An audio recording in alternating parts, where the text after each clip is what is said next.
Tim Russ, who played Lieutenant Commander Tuvok on the sci-fi show Star Trek, Voyager, is going back to his space roots. On his latest mission, he's helping detect asteroids for NASA. Russ and 5 other citizen astronomers contributed to the detection of Patroclus, an asteroid orbiting Jupiter. The purpose of detecting the asteroid is to serve NASA's upcoming mission in October, where it will launch a probe named Lucy into space, according to Russ. NASA said in a statement posted to their website that Lucy will complete a 12-year journey to 8 different asteroids, a main belt and 7 Trojans. These Trojan asteroids were captured in Jupiter's orbit, probably from farther out in the solar system, so they're more rare and more pristine in terms of what information they might have in their chemical makeup, Russ tells USA Today. According to NASA, the Trojan asteroids are stabilized by the Sun and its largest planet in a gravitational balancing act. These primitive bodies hold vital clues to deciphering the history of the solar system, and perhaps even the origins of organic material on Earth.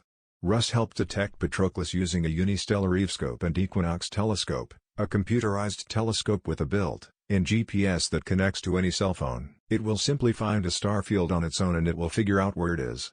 You just punch in the object you want to go see, Russ says. More in NASA news. Jeff Bezos offers $2 billion incentive to NASA to include Blue Origin in moon plans. Star Trek, Joanne Linville, Star Trek Romulan commander and Twilight Zone actress, dead at 93. After you punch that in, it will move to that object on its own, he says. And he'll hold it and track it. Then he'll layer the images for that object so the object becomes much bigger in size.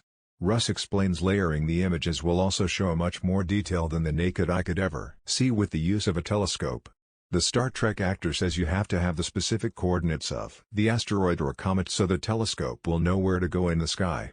Russ says that Unistellar, a brand of the telescope, in partnership with not-for-profit research organization SETI Institute, whose mission is to explore the origins and nature of life in the universe, has a network of citizen astronomers who regularly contribute space observations. He's a part of that network and he was one of the many to receive an email from Unistellar, he says, asking if he was willing to volunteer to help detect the Patroclus asteroid.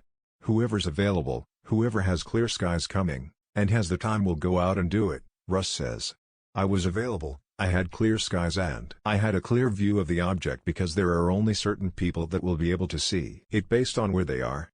In Patroclus' case, the asteroid's shadow is very small and is going across the Earth in a straight line, and if a person is not in the right path, they won't catch a glimpse. For Russ, working with NASA after his Star Trek role was coincidental. The actor has been pursuing astronomy as a hobby for nearly 35 years. The two paths kind of crossed each other because of the show, the fact that him actually doing it, it's serendipity but it starts from the inside out. A person must have an interest in the subject, Russ says.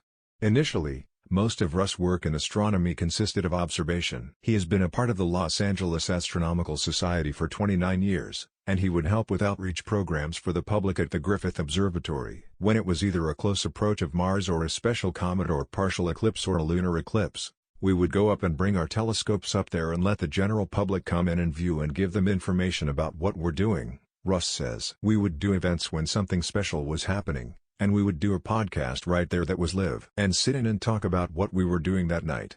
He says that contributing to NASA's mission is important because understanding where we come from, what our origins are and the fact that we are a few intelligent species in this galaxy is special. The scope and scale of the universe are incalculable and to be able to observe that inside an eyepiece to me is just absolutely phenomenal, Russ says.